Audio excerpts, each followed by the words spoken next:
Hi there, this is Laurie Handlers, and I wanted to let you know that starting now, I will not be available anymore on butterflyworkshops.com. Actually, butterflyworkshops.com will be rerouted to drumroll, lauriehandlers.com. I'm rebranding myself to lauriehandlers.com, long awaited. I'm very excited about it. If you go there, you can receive my Amazon international best-selling book, Sex and Happiness, for free. All you have to do is order it and pay the postage. And once you've done that, you can also package and bundle and order every single program that I've created. Like, I finally videotaped everything, and you will be able to get everything.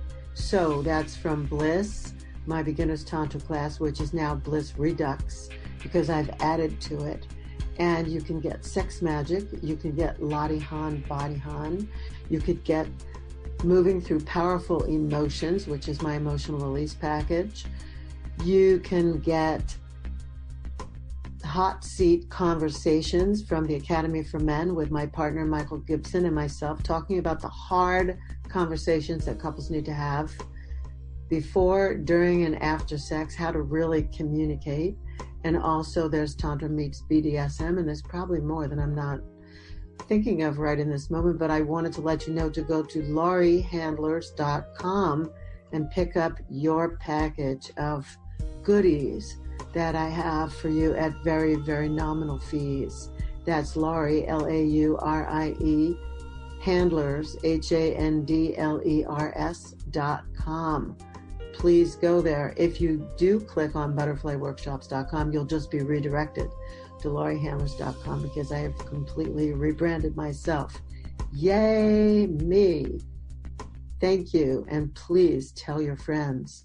Sex and happiness both enrich our lives, yet it's surprising how few people can honestly say that they enjoy regular and fulfilling sex or describe themselves and their lives as happy. Host Laurie Handlers helps you to experience real intimacy and happiness. You'll laugh a little, learn a little, and, we hope, put a smile on your face and a smile in your life. Now here's Laurie. Hi everybody, this is Laurie Handlers, and you're listening to another episode of Sex and Happiness, a show about your sex and your happiness.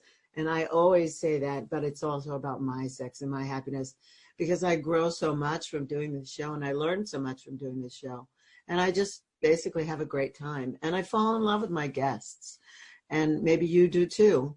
It would be nice if you let me know that, then I could have some people back again that you want to hear more from. Anyway, today I do have somebody back again because he has an alter ego. So just not terribly long ago, maybe a month or so ago, I interviewed Cazembe Abena, and we talked about his healing practice and energy as medicine. And we, I picked his brain for his knowledge about different systems.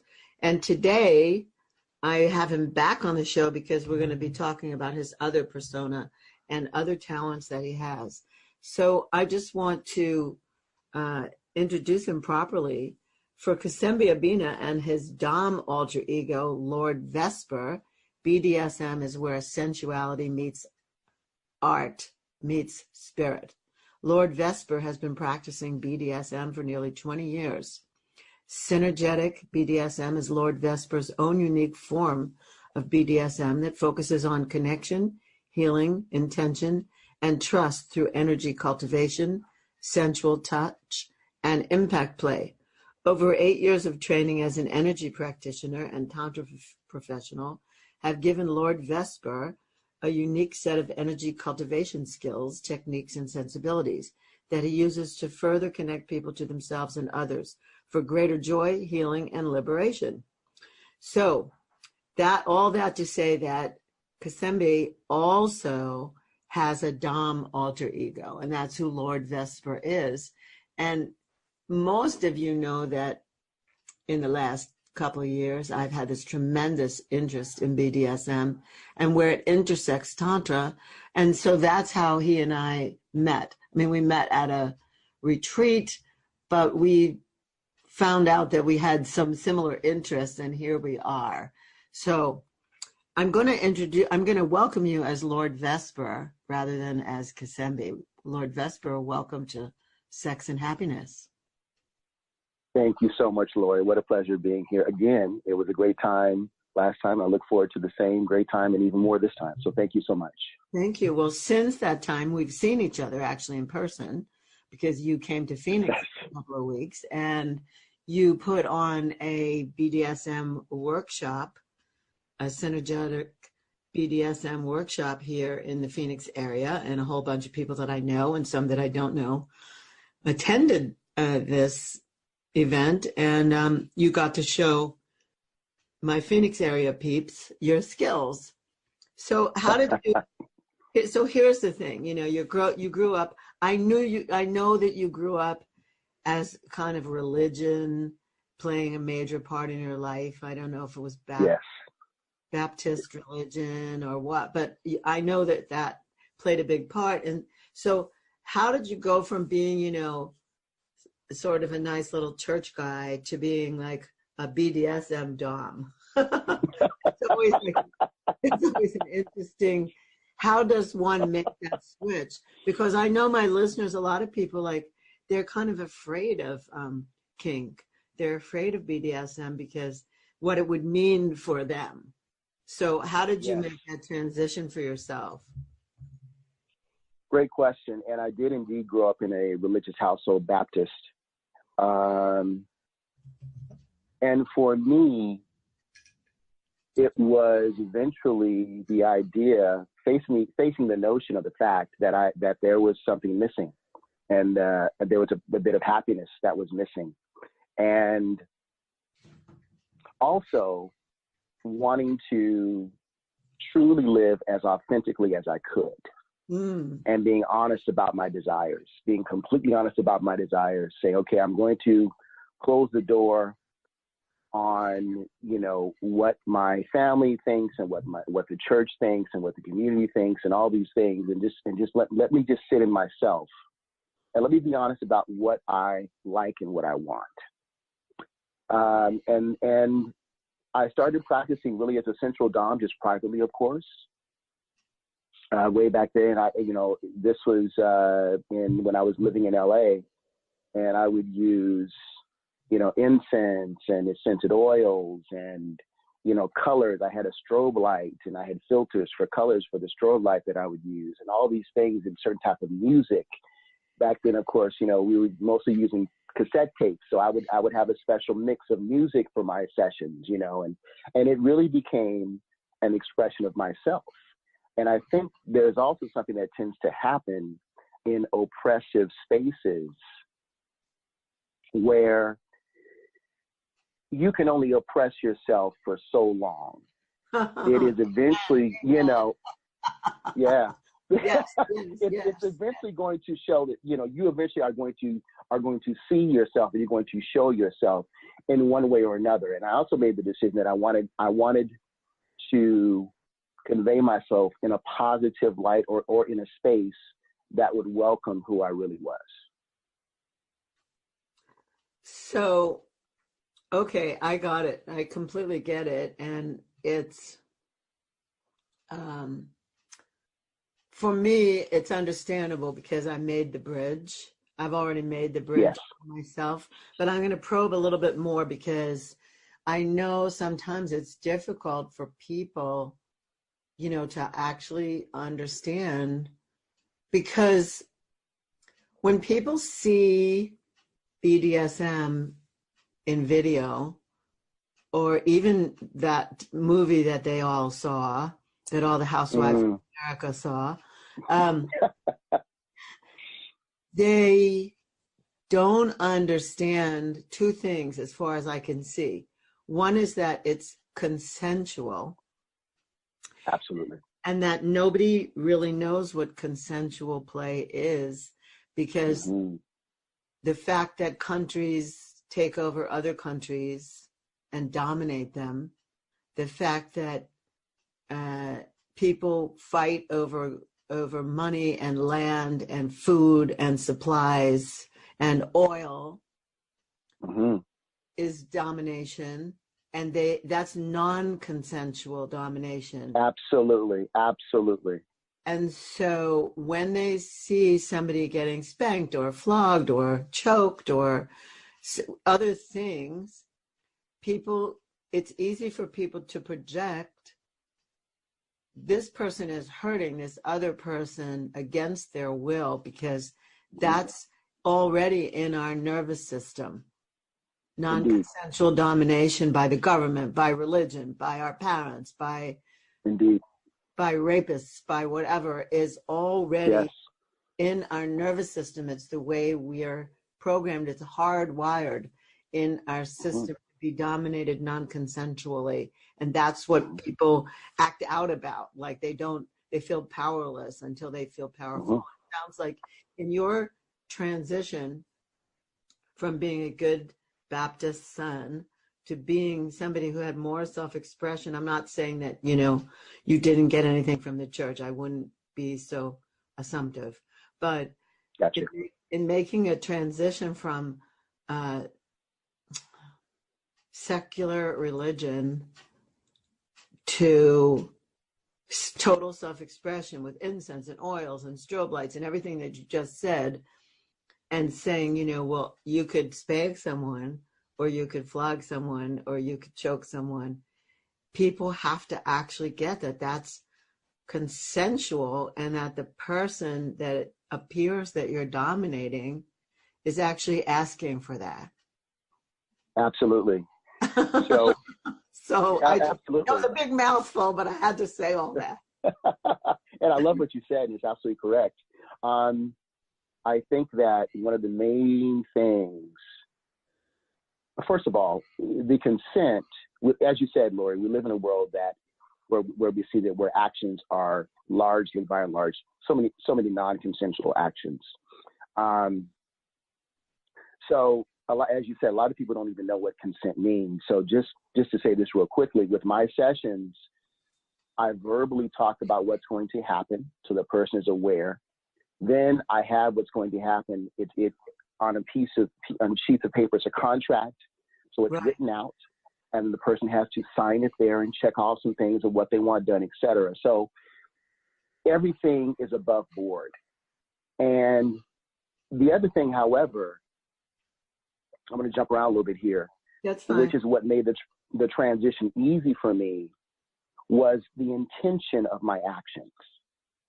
And if you remember, even in the workshop that I did in Phoenix, Laurie, someone said that they had a bit of a adverse reaction to what they saw initially. And really it was their stuff that was coming up. It had really nothing to do with my model, but it was their stuff coming up. It was their projection, their total projection. Total projection, total transference all day long. And finally, when the model actually spoke up, the model said, I didn't feel any of that. I felt liberated. I felt like something magical happened, et cetera, et cetera, et cetera. And then I said, one of the reasons she felt this way, my model felt nothing negative, was because we had, in addition to consent, my intention was to liberate. My intention was to free the goddess. My intention was to support her in love. So I always say that intention colors the action. Yes. Intention always colors the action. And that is because the intention will influence the energies behind the action. And as you know, I often start off, talking about how we only see about 4% of reality and we're mostly energetic, et cetera. So with that in mind, understanding that we are largely energetic beings first, then whatever energies we imbue coming from an intention, which is thought energy, is going to affect the action, is going to affect us as energetic beings first. So for me, that was the justification as I start to study and go to classes and go to exhibitions and go to dungeons, etc., and start to educate myself. I didn't just take it at face value. I started to explore and say, okay, really, why do I want to do this? Why do I want to do this? And in addition to just loving it and loving women, and loving that whole power exchange, and loving the act and the process of helping someone evolve and free themselves. I loved being in a space where my masculine energy had a safe space to play, where there was a container for that, and at the same time, a container to hold and support the feminine as well. So those were the intentions, and in my mind, the justification for what I did, as opposed to, oh, this is of the devil, this is this, this is that. Well, that's a very cursory, that's just a very shallow perspective without actually investigating things and finding out why people do what they do. Well, so, we could go into a whole treatise about that, but let's not go there. Exactly. But the reason I brought it up was because, I want people to know that you are free to investigate your whys, and you are free to investigate and also create your hows. And one of the things that people who do these alternative, quote unquote, measures of loving, etc., and what they say about, quote unquote, vanilla culture that does not do these things is that in vanilla culture, everything is cookie cutter. It's one of the prevailing myths is that it's cookie cutter. It's very cookie cutter. But in these other types of alternative circles, you get to create your own reality. So for me, that was also very, very much a huge draw for me. I felt like I was just a bit of a robot going to church, and I felt like nothing really spoke to me and my spirit and my soul. And I had to, eventually just create that space. I understand completely. Thank you. Thanks for that. We're going to take a little break Thank here. you. Come back. I have a few more controversial questions to ask you. Wonderful. So if you just tuned in, you're listening to Sex and Happiness, and I am interviewing Lord Vesper, who is the Dom alter ego of Cazembe Abena. And you may have heard my show with Cazembe a bit ago, not terribly long ago, and where we talked about energy healing. And today we're talking about BDSM. His form, called Senergetic BDSM, is another form of healing, believe it or not. And I'm asking him some of the hard questions, and I'm hoping that you're asking yourself some of the hard questions for yourself as we go along, because there'll be no growth if you just have judgment. It's better to ask yourself the hard questions. Who am I in the matter of this? So we'll be right back, and hopefully you're asking yourself those questions. Did you ever stop to think that love is your birthright? That you don't need to earn it or prove it? You just need to live it. I'm personally inviting you to the path of true love, power, and freedom. If you're ready to enliven your soul through conscious sexuality and dive deeply into profound ritual that frees your heart, I'm inviting you to join us for the Spiritual Sexual Shamanic Experience. This is better known to most of you as the ISTA Level 1 training. I am regularly leading these courses along with a team of accomplished facilitators all around the world. As a matter of fact, these trainings have taken place in 34 countries. For information on when I'm leading, go to butterflyworkshops.com. Or for a full schedule, you can go to schooloftemplearts.org. Please consider this invitation seriously, because love and freedom are your natural state of being. Are you wondering what book to read to jumpstart your life? Get the best from relationships? Attain the deepest feelings of intimacy? Do you want the best sex along with great happiness? Get your copy of Sex and Happiness, The Tantric Laws of Intimacy by Laurie Handlers right now. You'll learn how to make love in the unknown, take the performance anxiety and reaching a goal out of sex. You'll learn subtle ways of communication and really important practices to empower you when dealing with an intimate partner. You'll let go of blame and struggle.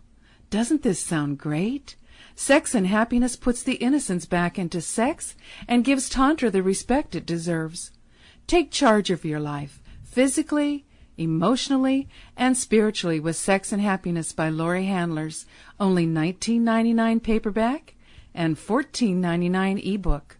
Order your copy today by going to butterflyworkshops.com.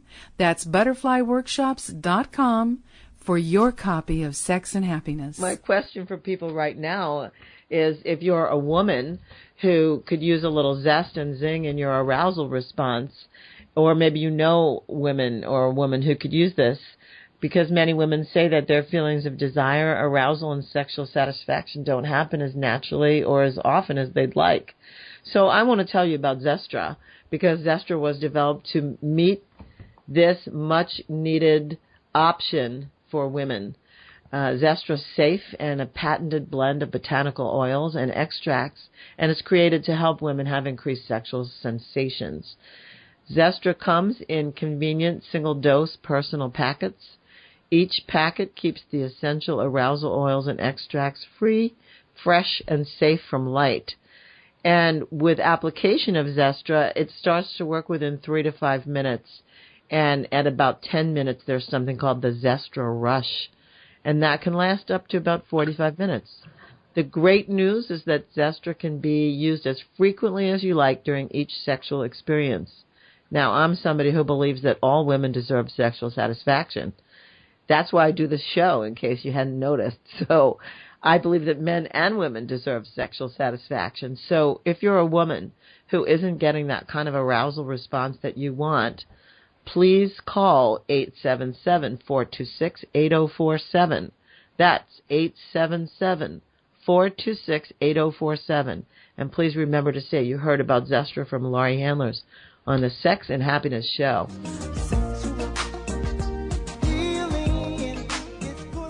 We're back with Sex and Happiness, and again, I'm interviewing Lord Vesper today, who is a Dom alter ego of Cazembe Abena. Now, Lord Vesper, I have another question for you, which is, some people feel that people who are Doms are just, how do I want to say this, are just exercising a place where their suppressed anger is, like that they're really angry people and they're just looking to use this domination as an expression for anger. Now, I know that's not true, but I want to ask you this. Anyway, I want to ask you this because I know that's at the tip of people's tongue, and they may be afraid to ask it. Absolutely, absolutely. And I think that if we look at this like we do anything else, there are good business people and there are bad business people. There are good marketers and there are bad marketers. There are good doctors and physicians and there are bad doctors and physicians. So it's like anything else. You're going to have people that do it for the right reasons and quote unquote and the wrong reasons. Certainly there are people that are looking to simply take out their anger on folk. I also want to be honest about this as well, that a certain type of aggression, I think, is healthy. A certain type of aggression is healthy. And some people are simply more aggressive than others. But if you have absolute disdain, and I'll speak from standpoint of being a man, if you have absolute disdain for women, if you hate women, I would strongly urge you to seek some sort of counseling and to not engage in this. Because you are going to end up hurting someone. You can't love something and love someone by having and at the same time have contempt for them. So I think that is something that needs to be looked at. However, the thing that vanilla culture does not consider is that we can at once be loving and be aggressive. And so what it does is, being in spaces like this allows you to be honest, and it allows you to explore more of who you are multidimensionally. As much as I love sensuality and love softness and love tenderness and this and that, there's a side of me that I had to eventually embrace, which was a harder side, which really makes me a more complete lover, a more complete person, a more powerful person. And I often say this, that I think that is, I mean, again, bouncing around a little bit here, I think it's very important that we raise our children, boys and girls, but particularly boys, to be in spaces early on where they can exercise their aggression with care in controlled spaces and contained spaces, so that they know how it feels to wield a certain type of power and aggression, and so they know what the effects of wielding that on other people are as well, so that they can respect their power, they can respect other people, and they're not afraid, and then therefore they don't grow up abusing their own power. So there's a lot of stuff that can come out of that. That's very beautiful what you said. It's absolutely true that what's happening these days is that we're not going to go down this rabbit hole either, but one of the things happening these days is that boys are being feminized, and yes. and so yes. so they're lost. I mean, there's yes. a whole generation of I don't know what generation it's called now. I don't know what generation something. Yeah, I can't remember. Millennials and younger, who are not only the males of millennials and younger are so mixed up. They so don't know who they are as young men. I did a show recently where I was told that 20-somethings have erectile dysfunction, which I was wow. like, my mouth was like on the ground. I was just like, wow. What? Wow. And wow. So, yeah, what you said is so true. There's the rebound of third wave feminism has has men not knowing who they're shamed. Yeah, shamed and guilty for wielding their own masculinity. And that is a huge, huge problem. And, while I absolutely believe in the Me Too movement under this patriarchal system, it was absolutely necessary to check men in our behavior. We need to be more responsible.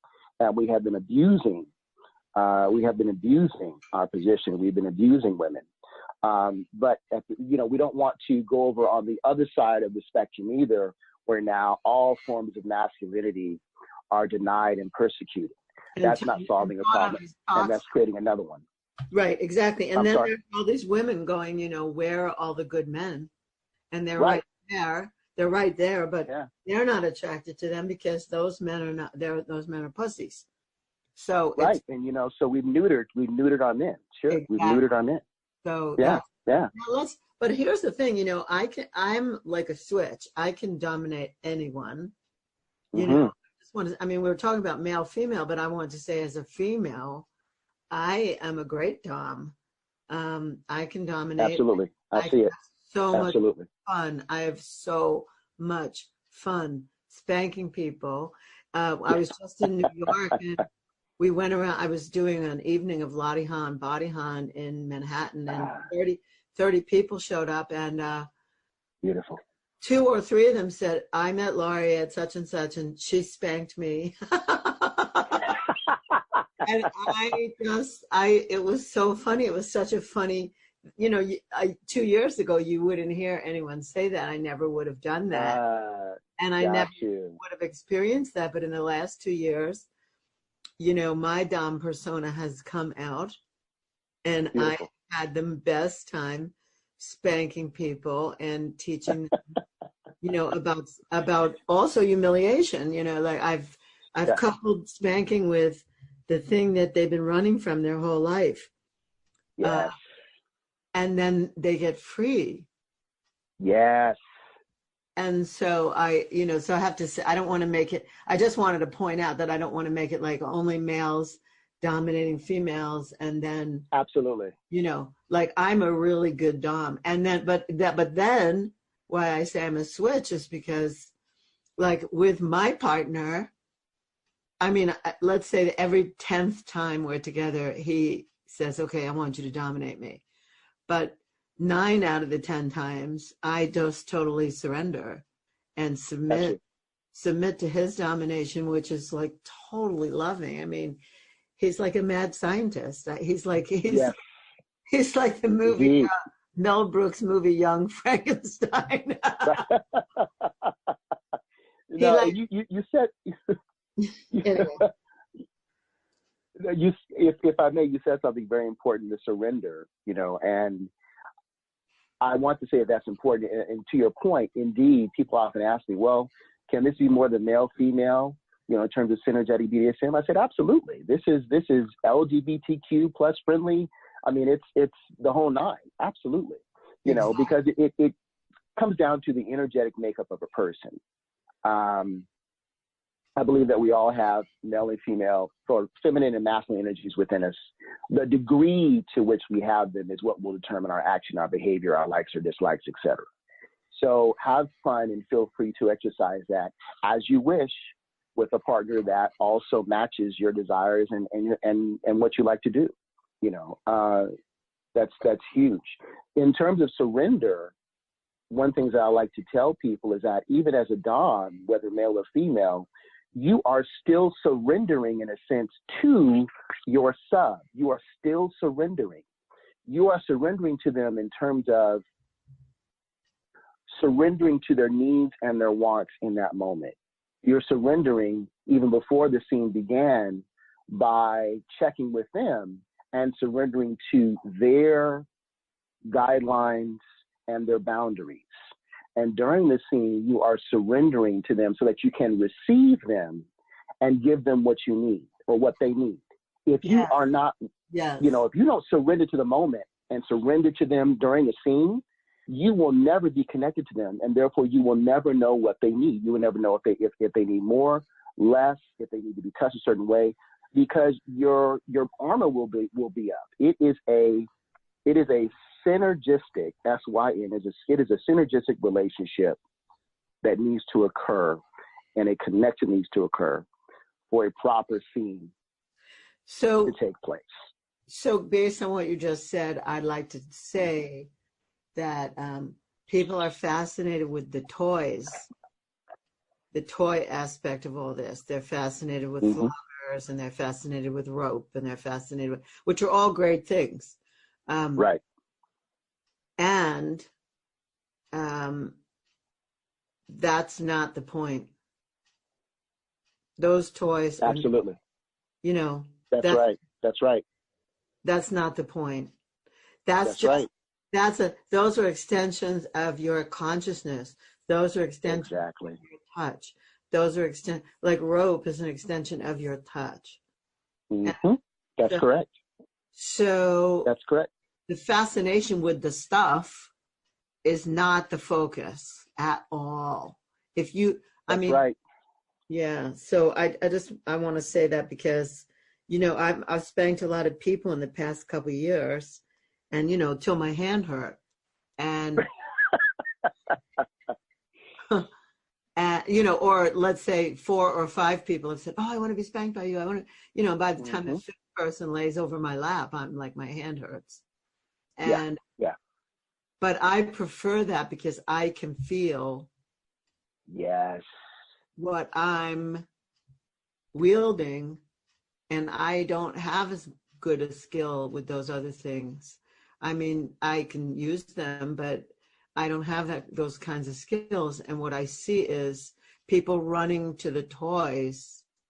They go out, they saw the movie, they read the book, and so they went out to the hardware store or somewhere, to the latest adult store, and they bought all the things, and then, their lover or their partner comes over, and they just can't wait to use the stuff. But the thing is, 1, you need to use your head, and 2, you need to use your body and your hands to absolutely feel what pain feels like.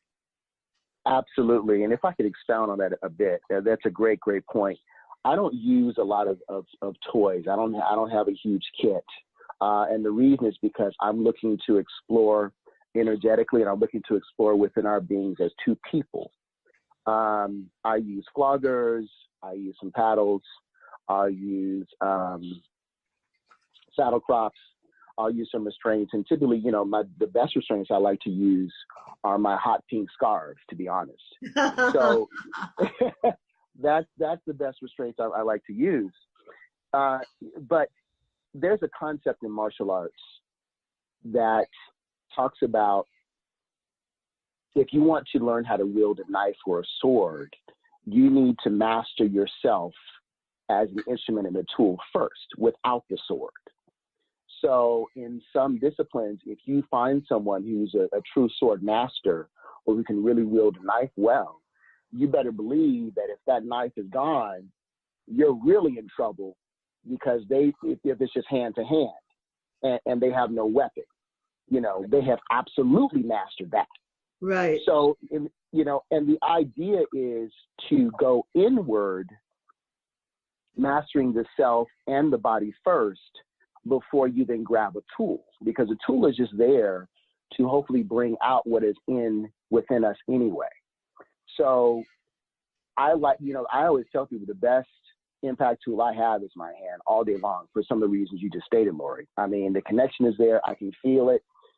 They can feel the heat from my hand, the whole nine. They can feel the energy from there, the whole nine. So I absolutely agree wholeheartedly. But again, if that is what it takes for someone to get involved, to explore, someone that likes to deal with electric wands and those sorts of things, and nipple clamps and those sorts of things, okay, that's fine. Go ahead and explore that. But just don't forget about the human body. Just don't forget about the human being of yourself and the person that you're playing with.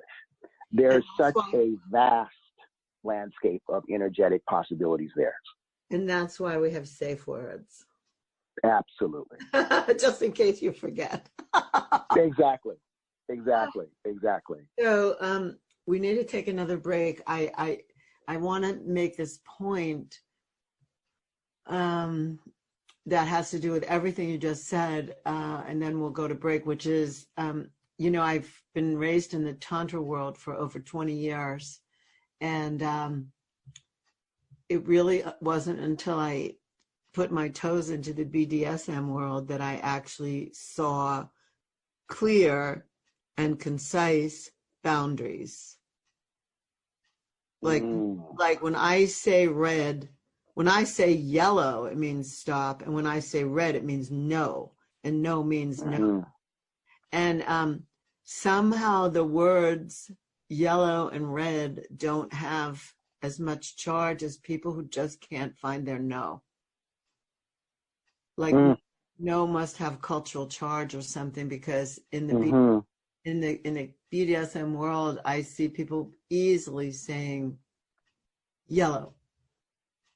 And the partner stopping, and I find people in my world of Tantra or my world of Ista, I find people having much more difficulty struggling with coming out of their mouth the word no. So, yeah, I don't know what I don't want to add more meaning to that or anything. I just want to say that I'm so thankful to the kink world. When I say, I think that Michael and I do counting. We do 1 to 10, and we learned that from from Om Rupani. And I like that. When I say 9, like he's slowing way down. When I say 10, that's like stop, hands off, don't touch. That's not fun. That's not good. And so that's so much easier than saying, could you just blah, blah, blah, blah, blah. Or would you simply da, da, da, or no. Like it's, it doesn't have any cultural charge to it. It's just numbers and colors. Yes, and it also keeps you in the scene where you don't have to get into it too much. You just throw up a number and they got it, and then boom, you're moving on. We can get our head too much in the scene if we have to explain too much in the moment, and that'll take us out of the scene. So absolutely, I like that. I mean, we use that in conversation. We use that in touch. We use that in everything. And I never had so much clarity before as I do now. And so I'm pointing out that just the education of it alone changed the game from cloudy to clear. Tantra is not all that clear. It's much more murky. And and I'm not saying that I don't love Tantra or that I haven't dedicated my life to it and I'm going to keep. It's just that there never was a place where it was so clear like it is now. Indeed. And Indeed. that came from the work you and I are discussing today. So, Indeed. all right, we're gonna take a break there. I hope that people are getting turned on. This is Sex and Happiness. I am talking to Lord Vesper, who is the Dom persona or the alter ego of Cazembe Abena, and we're having a good time with this. So I hope you are too. We'll be right back.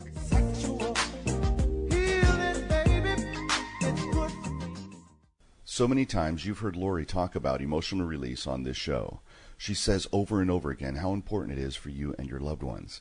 Now you can do emotional release in the privacy of your own home. And you can practice Lottie Han too, meditation that prepares you for making love in the unknown.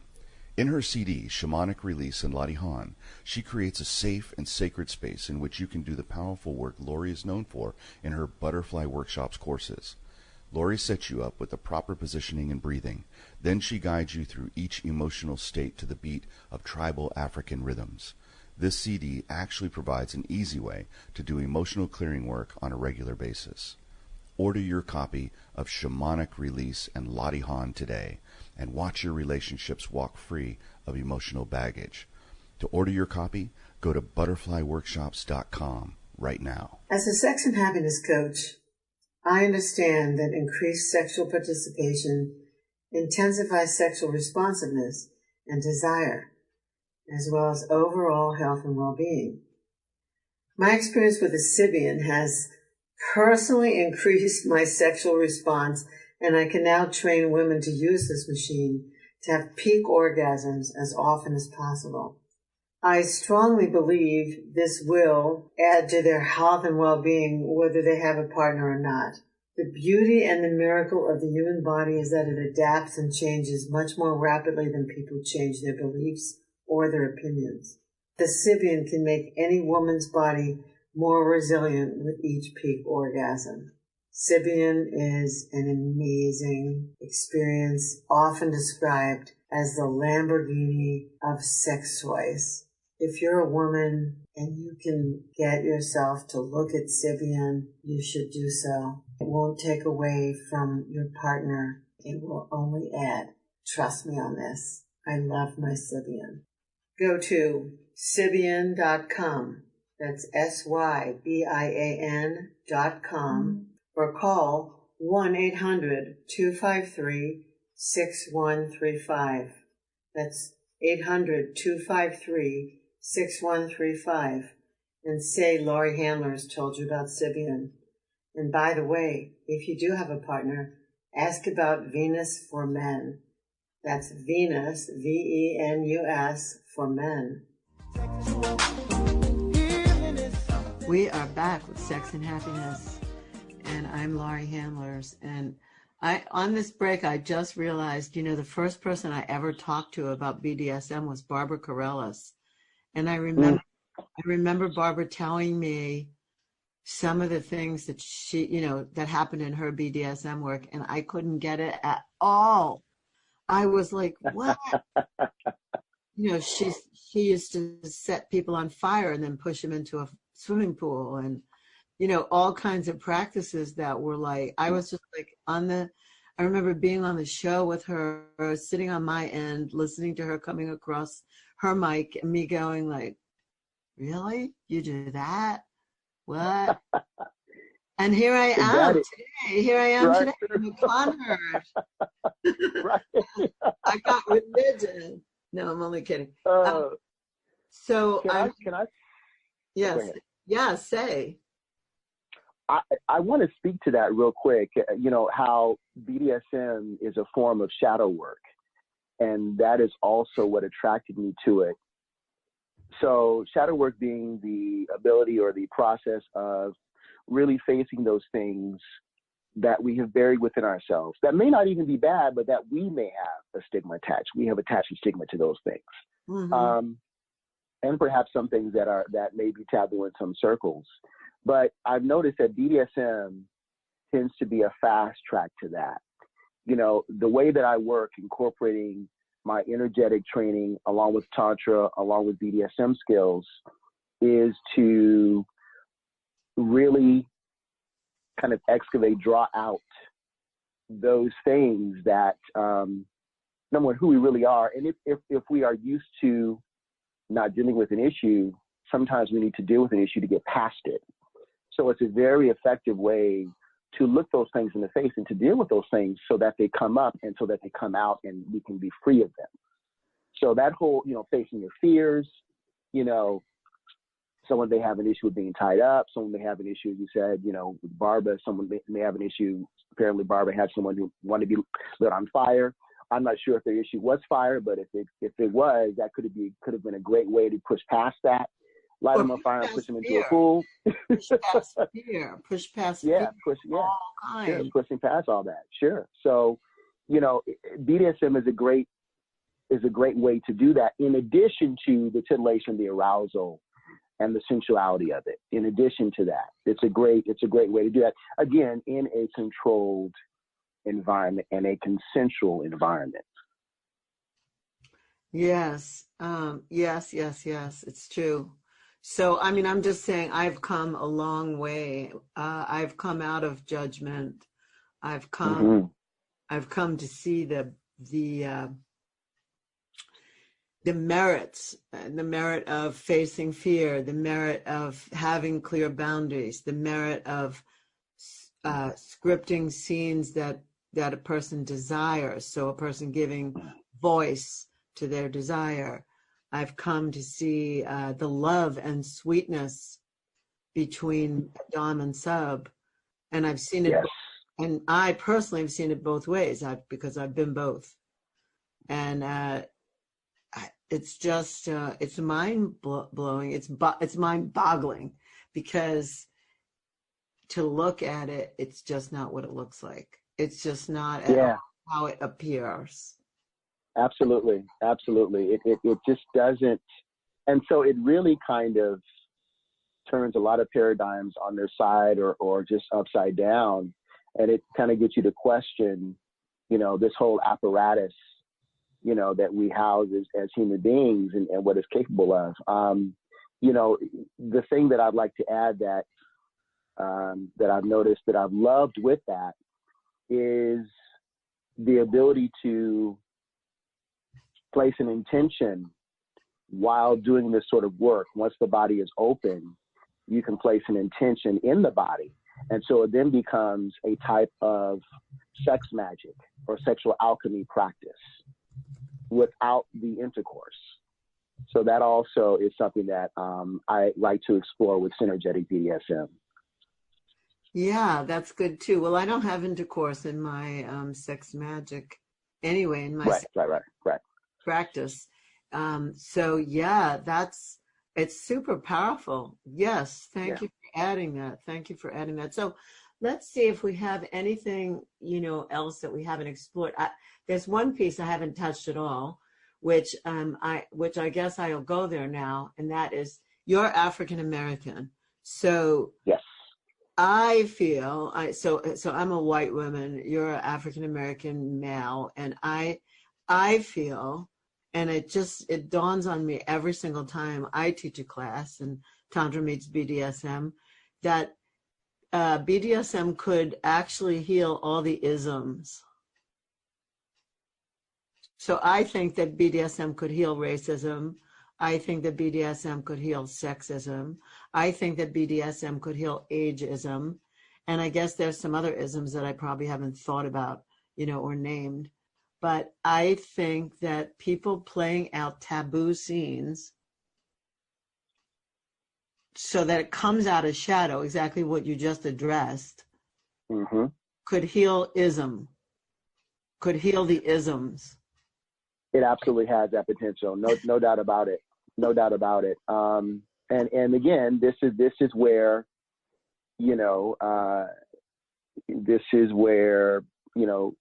subculture, quote unquote, is able to achieve what mainstream culture only has one or two ways to achieve. The thing about healing is that and doesn't do it. Yeah, there's no and success. Doesn't do it on a deeper level. Yeah, it doesn't do it on a deep level. There's no success it's true. in racism. There's no success in ending ageism. There's no success in any of these isms that, but people could play some pretty racy scenes, you know, and when they play racy scenes, they could, I mean, I've done emotional release, and where 2 African-American women have said to me when we did the actual lying down on the floor and hitting the floor in my emotional release type, they've said that they saw the middle passage, like they felt absolutely they were coming across on a slave ship, and and their body let go of their ancestral ties of suffering right on the floor, right in my emotional release sequence. So I know, because it's also been said to me that I've seen scenes where Jews play out Nazi scenes. I've seen scenes where, you know, other people of color played out slavery and mass, and they got free of it. Like they played it out as, I've played out daddy-daughter scene and gotten free of my hang-ups with my father. So yes. And so, I think I'm just saying, I feel like it has the scope of healing things in a way that I don't know that anything else does. I agree with that. It's you know, shadow work tends to be a fast track. It can be a fast track to healing. And again, you know, I think the propulsion of the healing is the energy and the intention.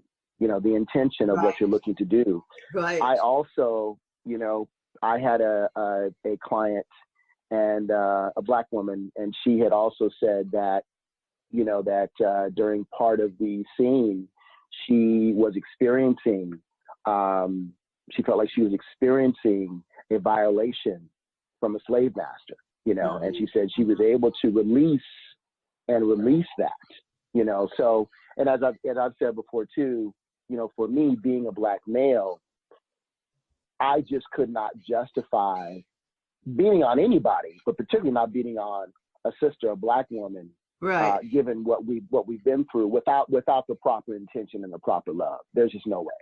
And so, but I think that, again, with the proper intention, with the proper love and the energy behind it, absolutely.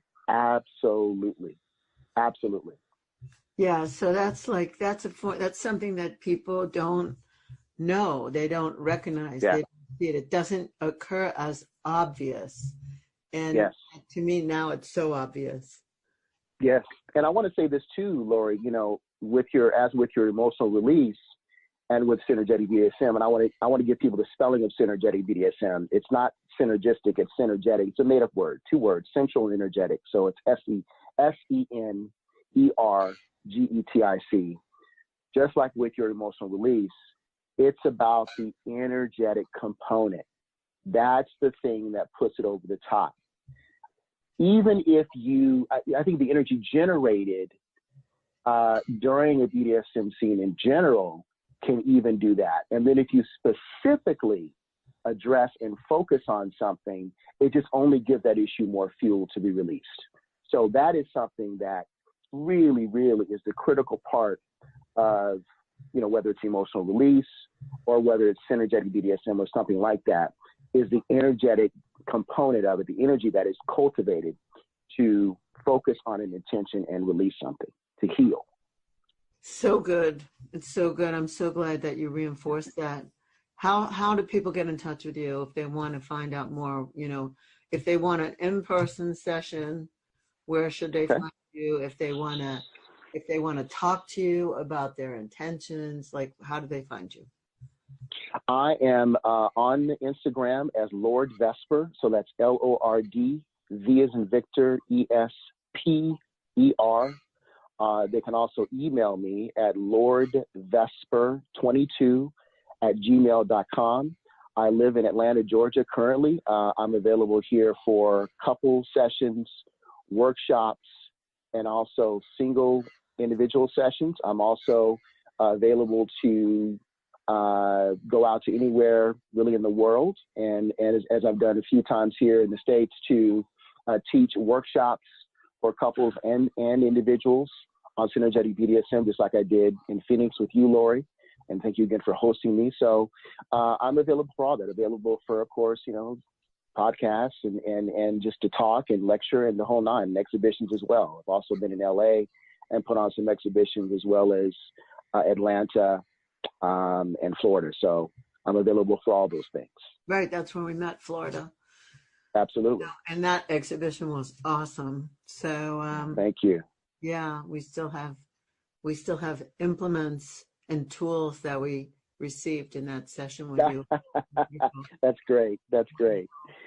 So let me just add this before we end, and that is that Lord Vesper shows you how very common kitchen items and other things can be used to start to play, such as shoehorns, fly swatters, neckties, things like that, which was so fun. It was so much fun to receive those and play with those things as great, as tools of BDSM. So thanks for being my guest today. It is a pleasure to be with you always. And likewise, Laurie. Thank you so much for having me on again. Yeah, and to explore this topic, because people just don't get it. And when they do get it, their eyes become wide like saucers. So yes. A whole new world opens up, as it should. Exactly. So thank you. Everybody, please tune in again next time when I will have another amazing guest talking to you about your sex and your happiness. I mean, what else is there really? If you're not sexy and happy, it's like, really? What are you doing? Cut it out. Start getting sexy and happy, and you will be happy. You will be happy. All right, I'm saying namaste, and thank you, everyone, for being my listener. I wouldn't do this without you, and hopefully you enjoyed this show. I enjoyed it a lot. So I'm signing off for Sex and Happiness. Thank you for joining us today for Sex and Happiness. To learn more about Laurie and her work, please go to butterflyworkshops.com or follow her on Twitter or Facebook. You can send her an email at sexandhappiness@gmail.com. We'll see you again right here next week for another edition of Sex and Happiness.